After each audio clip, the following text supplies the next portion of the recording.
Good morning, everybody, and welcome to another episode of Loving the Game. And today I've got none other than Carl Lewis. And no, it's not Carl Lewis, the former world record holder. It's our own very Carl Lewis from South Africa, currently the head of content from Bet.coza, I think it is, and former sports reporter at EWN. I mean, if I remember well, you were there quite a long time. And something else I do know about Cole is that if ever there's someone you want in your team as when it gets to sports quizzes, this guy is the man to have. I've been told, and I've not been fortunate enough to be in a team with him, but I know from first-hand experience that he does know his stuff well. And so that's something he can surely put on his CV. Welcome, Cole. Thank you. Thanks, Jacques. Great to be here. Thanks for the compliment as well. I've never heard that before, so it's actually quite cool to hear. Well, I can tell you that it comes from a pretty reliable source and it's a few years ago that I was told this. It's not something that I found out now. Mr. Derek Alberts, which I'm sure you know very well. Yes. I mean, we work together, but Derek Alberts is Mr. Quiz, though. When it comes to quizzes, he is the man. That I can agree with indeed. But I know that he's told me that he won't do any if ever he takes part in a quiz that you are on top of the list there. So anyway, don't take anything away from yourself. Listen, Carl, if you can just give us a little bit of a background of who's Carl Lewis. Okay. Well, I think obviously working in the sports industry, I think first things first, it has to be a passion of yours, and mine kind of started when I was a lightie. I was fortunate to go to SACS, the oldest school in the country. Don't forget that. Very important to know that. Where I obviously played cricket, rugby, and athletics. I was a big soccer fan as well. My family is a soccer family, and I played for a club, but when you go to these rugby schools, you can't have both. So I had to give up soccer. But I've always had a big interest in football, rugby, cricket. That's my thing. I played a bit of Nuffield cricket for Western Province under 19. Played some first team rugby, first team cricket. Was a 100-meter sprinter actually, and 200-meter sprinter. So that's like I've always enjoyed playing sports. But to be honest with you, was quite a lazy sportsman. My real passion is sitting on the couch and watching sport. Like, those Super Rugby mornings when we start at 9:30 for the New Zealand game. And I can honestly sit until I watch the La Liga game, sit in front of the couch until La Liga at 10 o'clock the night. So that's my ideal day instead of really running around and playing. And then I actually took a while to break into the sports industry, or actually to take myself seriously and become a sports journalist. I was working for Red Bull, weirdly enough, for a long time, and then an opportunity at EWN came up. I obviously nailed the interview, and they really took a chance on me because I didn't have any experience or anything like that, and I hope I repaid their faith. But yeah, I mean, sport has kind of always been my thing amongst my group of friends. I am the sports guy. So yeah, I feel like it's always just been part of me, and I'm actually one of my biggest regrets is not getting into the industry earlier. But at that time, when in my early 20s and late teens, I enjoyed the good times, I'd say. So I wasn't really focused on my career, whereas now that's a different story. I'm a bit more focused on my career, but I like the good time back in the day. Oh, that's cool, man. So obviously, like you said, you had to give up football. I mean, don't they play football at SACS? Just out of interest, sorry. No. It's a big rugby school. I think they are trying to change that by bringing in one or two fixtures of football, but they never had soccer when I was there. We played one game actually a year against Paul Roos, but that was about it. And I wish it was more prevalent, but I can understand why they don't have soccer and rugby, because you'll have a lot of good rugby players switching to soccer or vice versa. So you might not always have your strongest. But I'm glad I played rugby. I mean, I love rugby, and I'm glad I got to play it. My parents actually did not want me to play rugby for the longest time, and eventually, when I had about 8 rugby balls in my room, and when I was 13, they were like, "Okay, I think you have to play." And yeah, I never looked back. I eventually captained Sack's first team, so that was quite cool. Oh wow! And what did you play, if I may ask? I was a fly-off. Oh really? Yeah. Oh well, geez, that's great. I mean, really, really well done there. So on the topic of rugby, and this is what my main focus is, is to chat to guys like like you that's in the social media space. Um, I know a lot of us don't see it as that, but in a way we are, influencers. Guys like you do play a role in the influencing space and stuff. I mean, the fact that you making comments and stuff, people take note of it. I think your followers attest to that as well. And at the end of the day, there's guys that trust in what you say about whatever, whether it be football, cricket, rugby, what anything. My focus at the moment is just speaking to a bunch of guys in that space. And on the topic of rugby, I might go and there's already guys that's standing out that I want to actually chat about different other sports. So I'm going to take it as it goes. But on the topic of rugby, I mean, where or who or what was the influence that finally said, yes, I wanna do this, or I like the sport? What was that? What was the motivating factor at the end of the day that made you love the sport? Phew, I think that's a tough one. I probably would have to be 95 World Cup. I think I was 6 or 7. But okay. I always feel like rugby was just something that was always with me. And I can't point to an exact moment, but, like I can remember specific times where I was like, that really stands out for me. And here's my daughter, Mackenzie, Dad's talking here. Can you go to Mom? Mom. Okay. Here's my daughter. Say hi. Can you leave Daddy to talk for a little bit? Anyway, I think my biggest memories would be the Stormers. That Stormers, I think it was '99 campaign when there was a whole thing about Men in Black, Bob Skinstad was playing some of the best rugby of his life. I think that really stands out for me. Brayton Paul's emergence as like a superstar, as a rugby player, that stands out for me. And also, I remember, when the Pumas were playing rugby, Currie Cup rugby, I used to watch all the Currie Cup games when I was in school. And for some reason, I used to love Ricky Walsh playing at 13. And that Puma side was really good. They had Giscard Peters on the wing, Gavin Passons. That team really stands out for me. And I just love Currie Cup. And every year, I always make a way to watch Currie Cup rugby. Because these days, although the defenses aren't great, it really is entertaining rugby. So it's hard to kind of pinpoint a specific time.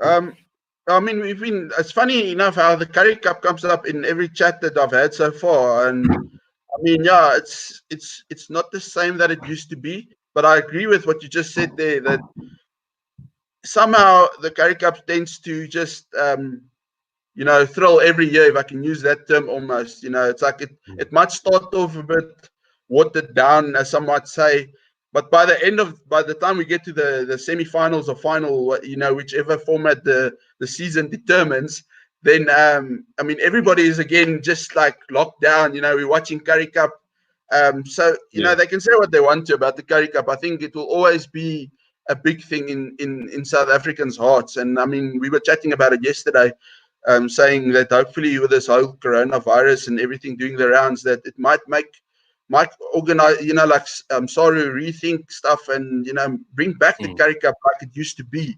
And I think it deserves it. It really does. I mean, the public's outcry for it is there. So, I mean, hopefully Saru not seeing the light as well. I really think, Currie Cup and domestic cricket, those were like our staples. Yeah. We really enjoyed that. We even went to the stadiums. We enjoyed watching that. But I think with professionalism in sport, I think it's kind of eroded those traditions and those cultures that we used to love. So I feel like there's more focus on Super Rugby and not on Currie Cup. Domestic cricket's kind of taken a downturn. So I must say, with professionalism, a lot of our traditions and those staples of that we grew up on sport, it's kind of gone now, especially here in South Africa. At least I'm still watching Currie Cup, and I think there are a lot of people still watching Currie Cup. But where I do feel sorry for is the domestic cricket scene. I don't think there's enough attention being paid to domestic cricket, and it's quite a shame. But that's what money does, and I feel like all your focus is on top level and kind of not grassroots, but just bubbling under that top level. Those guys aren't getting the attention they deserve. Yes, I agree 100% with you. Over the years that you've watched, because you've clearly watched a lot of your sporting,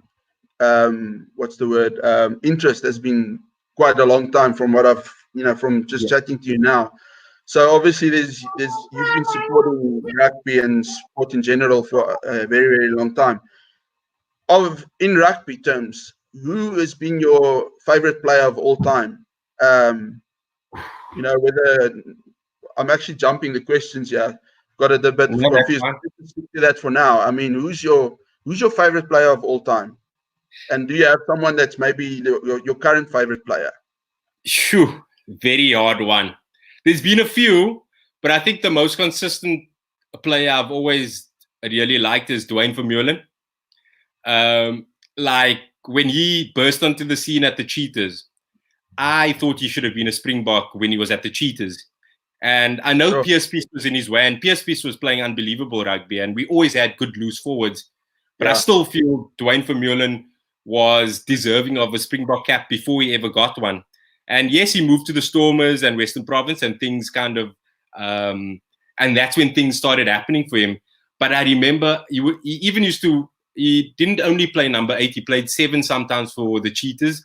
And I was just like, this guy has everything I want in a loose forward, and he has that ability to kind of bully the opposition.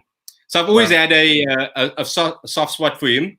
And also being a smaller guy, I'm not the biggest guy or thin guy. Guys like Brayton, Cheslin, Gio Aplon, Brent Russell. I love those small guys because, they just have that skill, that X factor that you love to watch. And like someone like Cheslin, he's so small, but he's so ahead of the game, I feel. Yes, his speed is insane, but I think his game awareness is really special. And just because he's an amazing athlete, I think sometimes we forget what a smart rugby player he is. And the same goes for guys like Gio and Brent Russell, Aplon, Shane Williams from Wales. So it's a mix. I like my hard-nosed guys, AJ Venter, Duane Vermeulen, but then I also like my guys who run it from the back, like Gio, Christian Cullen, guys like that. Yeah. Those all the flashy guys, I always want to call them. Although Christian Cullen was just in a league of his own. Yeah, I adored that man. The New Zealand backline from that time: Tana Umaga, Jonah Lomu, Ilama Iremia, Peter Alatini. Those guys, I mean, look, if I knew about sports betting back then, although I was a bit too young, it was like a given. Anytime try scorer would have been Christian Cullen against the Springboks, no matter what, no matter game. I don't think there was a game that he played that he did not score. Although I'm sure maybe I'm wrong, but flip, I remember whenever we played the All Blacks, it was like, okay, well, this guy's going to score at some stage. It's just like, you knew it was coming. Your favorite team of all time, who you've been supporting most of your life, except your non-international team? Well, obviously, growing up in Cape Town, it's Western Province, the Stormers. But I've never kind of been someone who's big into supporting. I don't know. I just like watching sport. So I'll have a soft spot for the Stormers in Western Province, and I'd want them to win. But that doesn't mean I'm not watching the Bulls and wanting them to win when they're playing the Blues or the Reds. So I'm very much, I want my South African teams to do well. I want my South African players to do well. And yeah, so I'm not really a huge supporter. Even when it comes to football, I follow managers. Like for the past few seasons, I really like Spurs, Tottenham Hotspurs because of their manager, Mauricio Pochettino, Liverpool because they have Jurgen Klopp. So it really just depends on who I like at that time. But I think if someone, like you asked me, who do I support, it would be Western Province Stormers. Okay, cool. And then this is probably also a given, but your favorite ground? A rugby ground. I'm not going to say Newlands because I don't like Newlands.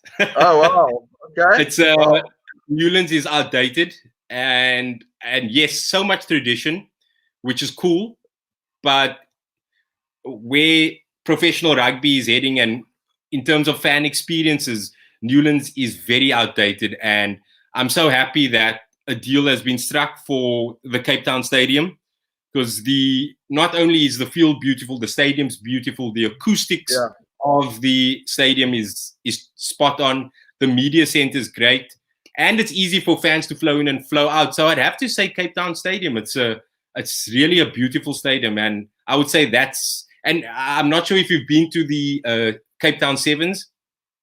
No, geez, it's something I would love to do, and it's just due to my work and the time of year. It's just like I wish I could just change the time of year. Maybe it would accommodate it so much better. But one day, hopefully one day before the end of time.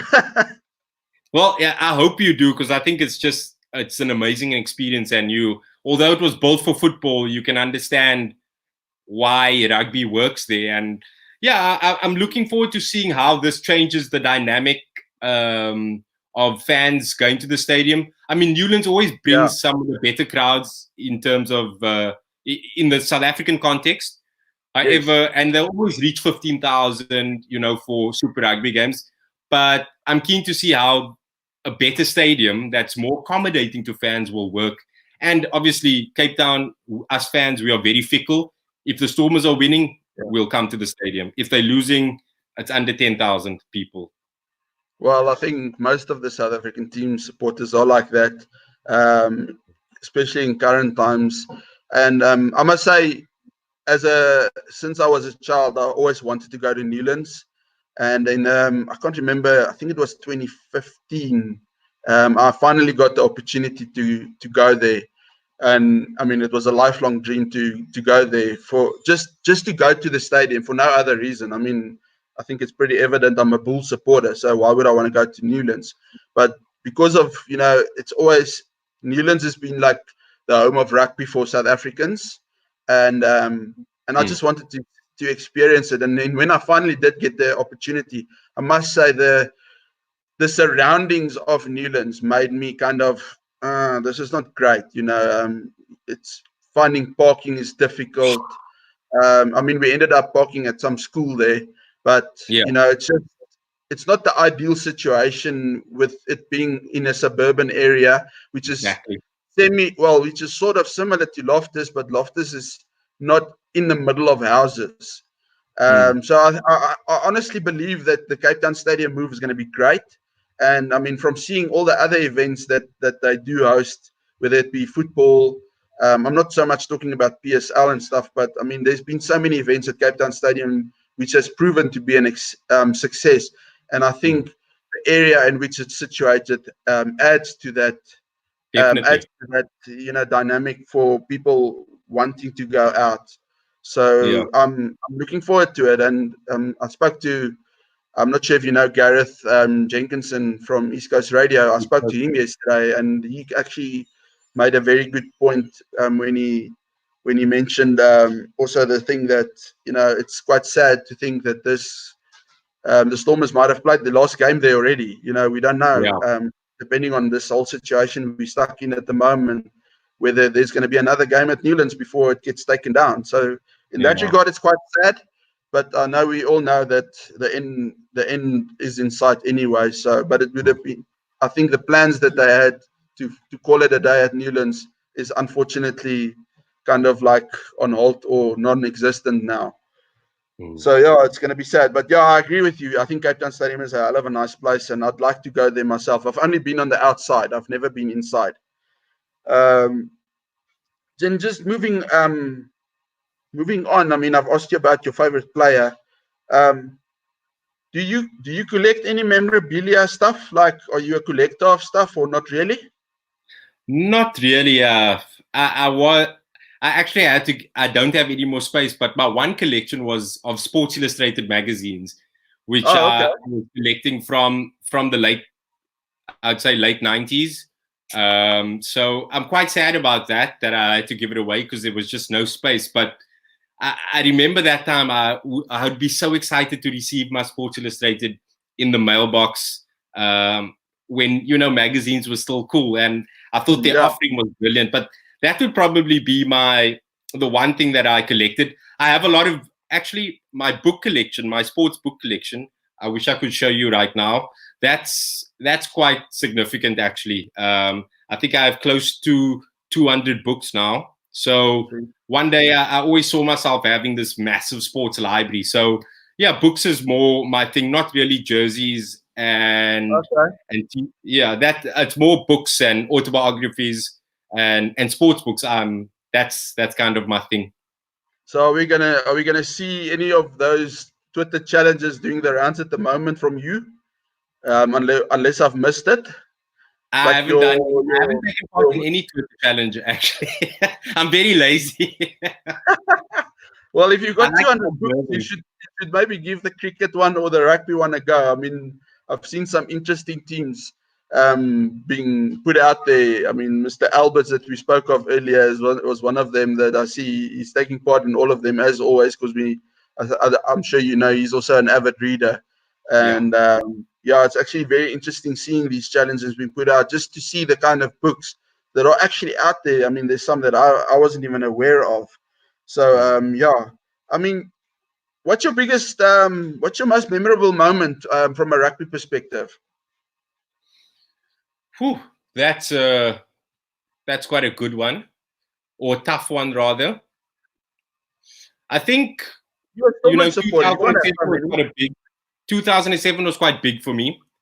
I was also, weirdly enough, being a Stormers supporter, I was very happy to have South African team winning and dominating Super Rugby. I actually quite enjoyed that period. It's hard to kind of pinpoint a specific moment. You know what moment broke me?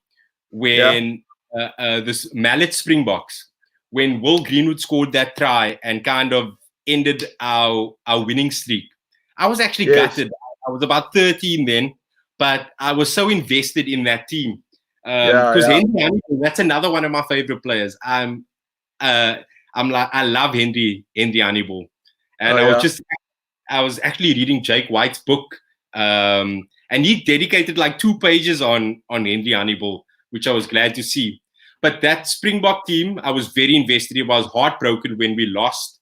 2007, I was absolutely over the moon when we won. I was quite young and enjoying the good times, and you know, the beers were flowing. I remember that period. It was a good period. So yeah, I think those would be the standouts. And 2019, I guess, as an adult watching the game, you know, the significance of that whole Springbok team and what Rassie was doing, Siya Kolisi captaining, just that what the Springbok team represented. I think it's probably the proudest I've been to be a Springbok fan was the class of 2019. They just hit all the right notes for me. And so I would definitely say last year was a very good time. That period, just to be South African for that week after the World Cup was just incredible. So I think that's another standout. I think you mentioned earlier you were about 6 or 7 or something in '95, or if I remember correctly. Okay, so obviously back then it wasn't as big for you as it was maybe, let's say, compared to 2019, or what? Between I 2007 and I remember where I was watching it, who I was watching with okay, in '95, all right, and I remember kind of realizing the significance. But obviously, you forget the details. yeah, But I kind of always, I honestly think that was what kickstarted my passion for rugby, the '95 World Cup, and the energy because South Africa played the first game in Cape Town. Although I yes, wasn't in Cape Town, although I wasn't at Newlands, but there was a yes. real buzz around the city. And even though I had to go to soccer practice that afternoon, Oh wow, I was so excited about yeah. the World Cup being here, and kind of coming back from soccer practice and seeing Peter Hendricks going like, "Fuck yeah!" I mean, sorry. I think that just kind of kickstarted this relationship with rugby. So yeah. Oh, that's awesome. Yes. You've touched on your biggest heartbreak moment, and I must say, yeah, I think a lot of us, when we realized that streak was over, because I mean that's something special to be able to put on a streak like that. I remember now recently when the All Blacks were going at it, it was like, I think we were all on the opposite side of the fence. Then it was like, oh, just lose, just lose, just Yeah. lose. You know, we don't want. I mean, yeah, it's funny how the mind works. Um, Mm. but any I mean, being a journalist and obviously meeting a lot of players and personalities in the sport, I'm sure you've heard a few good stories. Maybe there's one that you can share with us, maybe one that you know yourself, or something that you've experienced yourself, a little story that not many people might know of that you can share. I've got a few good stories, but I cannot tell them with Oh some. wow, come But I on. will say There this: is but one. being around the Stormers and stuff, Okay. you kind of pick out what type of characters people are. The Yeah. one thing I'll name a few. I'll start with the captain, Sia Khaleesi. The one thing I appreciate about him, and this was Yes. before he was the Bok captain, every press conference, he's shaking everyone's hand in the room. For Okay. me, I feel like it's those little things that I take note of and that I appreciate. It's kind of a gentlemanly thing to do.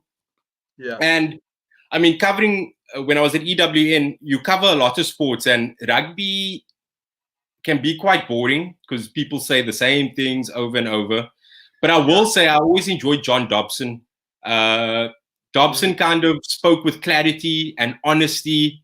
I didn't feel like he was trying to BS us, or I always felt he was giving it to us straight, and I enjoyed his press conferences.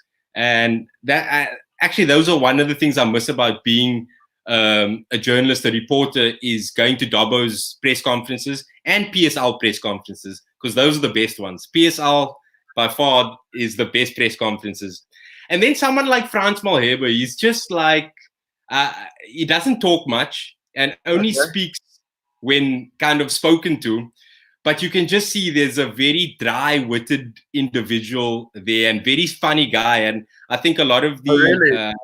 the players respected him and his sense of humor. You can see he doesn't take himself too seriously. I always found him a very interesting character, Frans Malherbe. He, Yeah, yeah. he kind of intrigued me. There's a lot more to him than kind of meets the eye, in my opinion. Okay, that's interesting. That's very interesting. I mean, I must Mm. say, I'm not a big Frans Malherbe fan, but I mean, it's nice when you chat to someone, like we're doing now, and you're getting a different perspective from someone else. Because I think sometimes, as fans and supporters, we tend to judge people, and then Mm-hmm. like Yeah, the lucky few that do get to meet these people that you sometimes slight or judge or whatever the case may be, you quickly realize, but this person is actually not as bad as I think he is. exactly. And that's just a general thing. Especially the last few years, that I've come to realize. You know what? Maybe it's not always a good thing just to judge someone based on Mm. something that might happen on the field. I mean, what happens on the field? I remember Bucky's has this thing that Bucky's Bertha always has this thing that he says. Once I cross the white chalk, I'm a different person. Um, and a lot of people have actually said that about him as well. It's like, Bucky's between the four white lines and Bucky's outside of those four lines. It's like chalk and cheese. It's two different things, and I mean, I've met Bucky's before, and he's such a soft kind of person. You can't almost imagine, that he's that scary kind of character on the rugby field. Exactly. I think that's sorry there. I think I actually I wanted to chat about how us fans kind of are with sportsmen and how we criticize them. And I think obviously they are open to being criticized, and I think it's your kind of right as fans. But I do have a problem with some of the toxicity that's around some fans, how they criticize and they get really personal. Because my kind of outlook is it's their job. For they're not doing this to kind of please you. Yes, in some small way they are, but that's their bread and butter. That's how they put food on the table for their family. It's what they do. And, we have jobs ourselves and we have bad days quite often, actually. And sometimes you have a day where, you're just not on top form and you're not kind of having the best day at work. You're not being productive. And I think the same thing happens with sportsmen. You can't be playing at this amazing level all of the time. A bad game is just part and parcel. And I just think us fans need to kind of reel in the way we criticize. I think we need to be more constructive and less personal. And, when you write off a sportsman who's worked their whole life, who's worked hard at school, worked hard to become a professional at the sport, and we just, with one tweet, we're saying they crap, they shouldn't be on the field. I feel like if you read that as the sportsman, you're like, wow, I've been working hard my whole life to kind of reach this level, and now this fan just wants to say this. And I think for some people or for some sportsmen, they maybe aren't as mentally strong as others, and seeing stuff on social media can easily affect. I know if I was a sportsman, online criticism would affect me, and so that's why I'm very wary of how I criticize. I think it needs to be done in a constructive manner and not in a personal manner. And you don't write off professional sportsmen, especially when they've worked their whole life to kind of be where they are. Because I mean, I love my job and I've worked hard to be here. And I'd hate for someone to just tell me I'm crap at it and have no idea of what I'm actually doing. I think it's a very valid point. That I mean, I must admit, I mean, I've been when my social media days started, I wasn't very good at that. Big at criticizing and stuff. But I must say, I want to say maybe 2 years, to maybe 3, I've actually started realizing exactly what I think you've just touched on. Where this is a human being. It's not a machine. It's somebody that's actually doing something for a living, and they are trying their best, even though we might not see it. And as you say, it could be just one of those days where that's their bad day.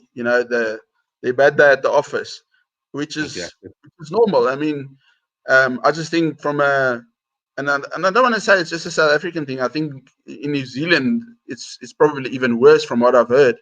Fans are big at criticizing, and it's sometimes something that I've learned to do is just maybe just take a step back, take a breather, even if it's an hour after the match. I mean, like the last 2 years, although last year didn't end up so badly for the Bulls, but the last few years has been tough being a Bulls supporter.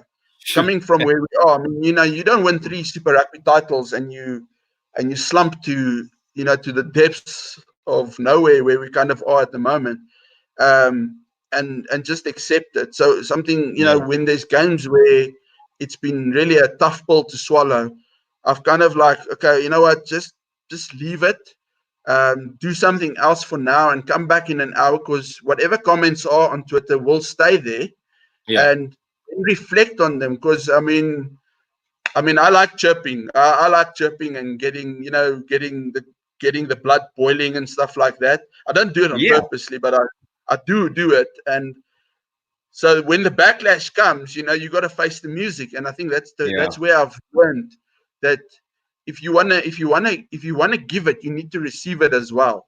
Yeah, So definitely. and when it's those games where it really matters, I mean, I think like this season, the first 3 games that the Bulls played, we could have easily won, and I'm going to stick to that. I'm not going to change my tune about that at all. Although a lot of people would disagree, but if you're really an honest supporter and you honestly know, you go look at those games. We were in them all. I mean, even we lost 13-0 to the Stormers. The score doesn't reflect necessarily what happened on the day. I mean, there was a period in the game where we could have easily scored and the game could have been on again. But then the final whistle comes and it's a bitter pill to swallow because these guys are good enough to do it.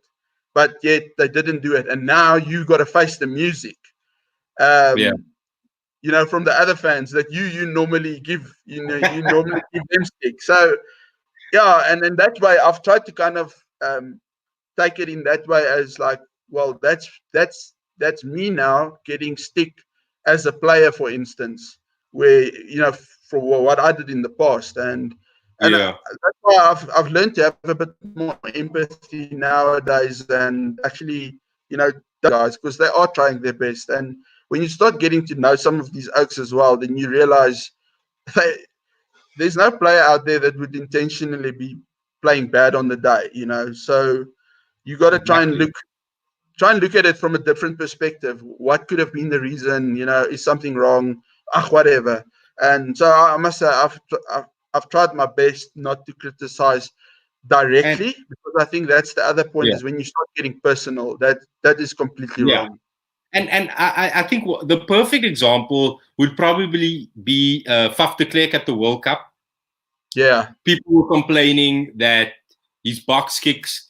And I'm just thinking to myself, this is the highest form of rugby. Do you honestly not think that Faf de Klerk is getting instructions to kick the Yes. ball this much? This is not him making these decisions. Okay, yes, he's making it, but this is an instruction from Rassie and his coaching staff. This is how Yeah. tactic is. And Yes. it was great. It was frustrating me. Like, I know. nothing. This was a clear tactic. It's not Faf du Plessis tactics. Anyway, and No, then you I spoke about the know. Bulls. I share your frustration there, because it was the worst thing was trying to tell people on Twitter. It's like, guy, do you honestly think Faf de Klerk is doing this intentionally? And it's like one of those arguments that it just keeps going in a circle, like a Yeah. dog chasing a tail and not realizing what it's doing.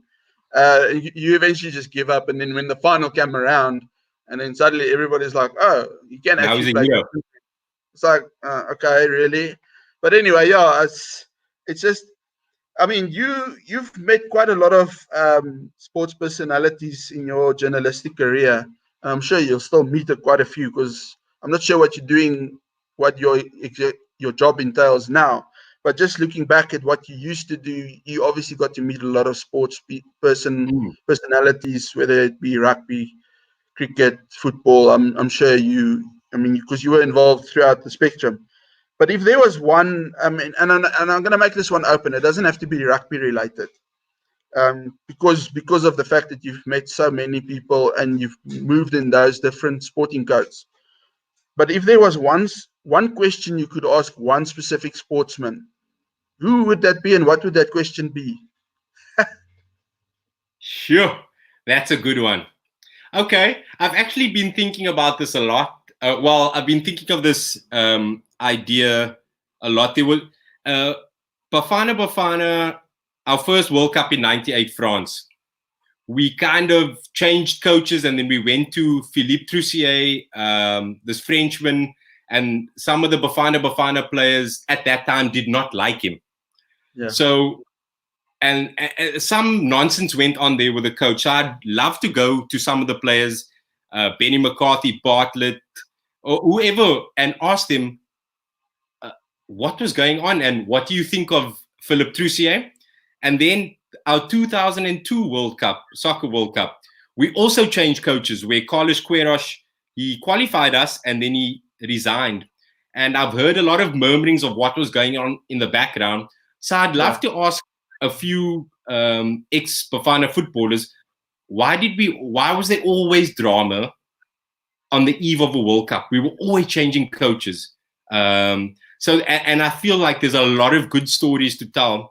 And one day hopefully we'll do an audio story on Bafana at the World Cup, because I feel like there's a lot of stories to unpack. So if I had to think on my feet, that would actually be one, because we just can't seem to stay away from drama come World Cup time in South African football. We got to get to the World Cup for some reason. Well, last, just to close off with, if there was one wish from a rugby perspective, what would that wish be for you? Stormers to win a Super Rugby.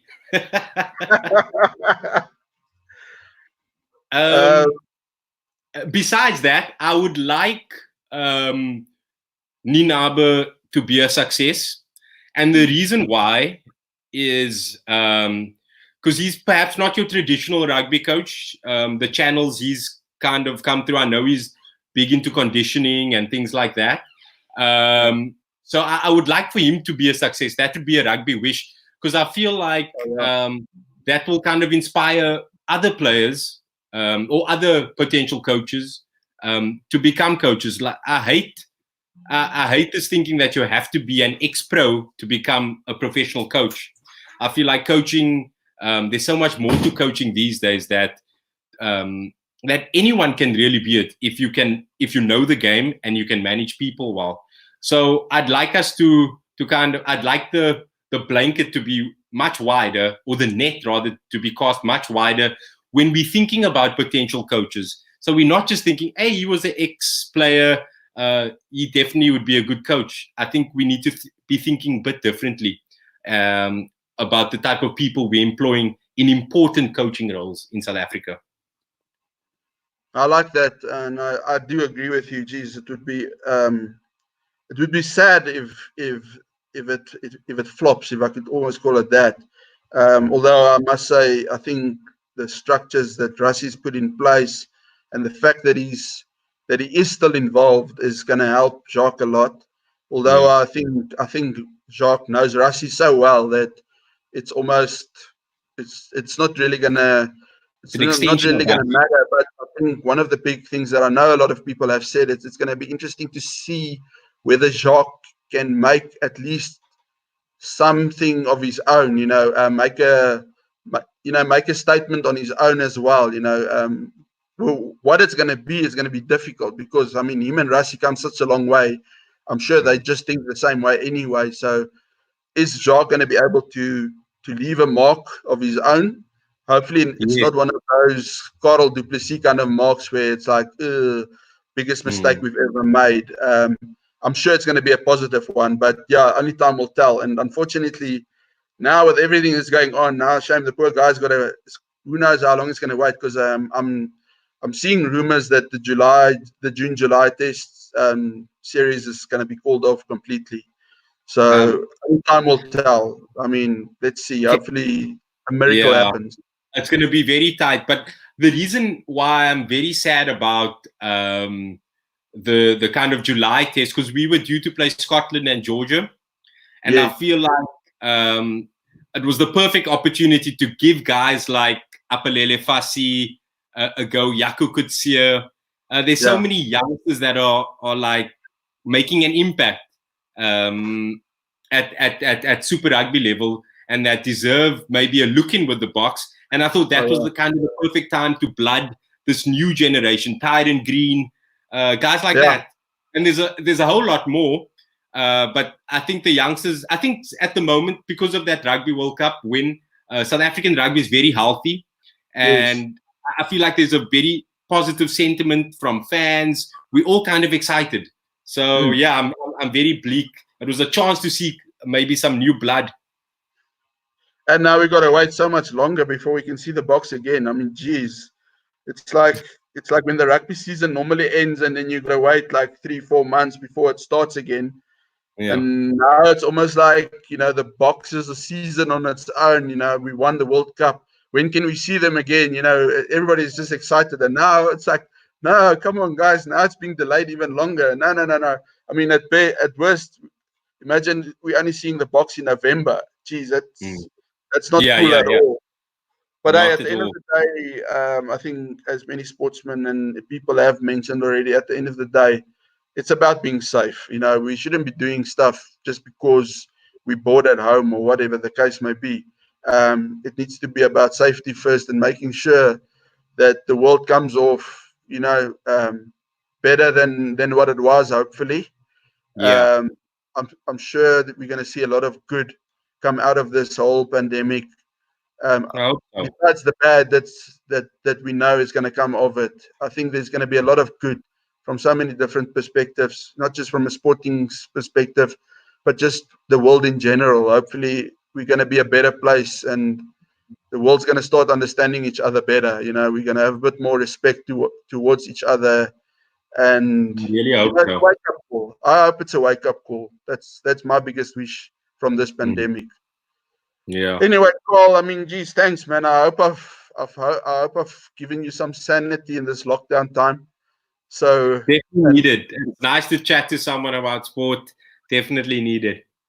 Yeah, man. Thanks, and I mean, thanks for your time. It's really, really great to just get to know you a bit, and hopefully, maybe we can chat again sometime, and talk some other sports and stuff as well, because I know your knowledge is quite big. So, and I'm sure you've had a lot of experience. To chat about other sports, the industry, and what kind of picked up at from the industry. Although it was a few years, but any advice for future sports journalists, things like that, I'll be happy to speak on any topic. I've really enjoyed this today.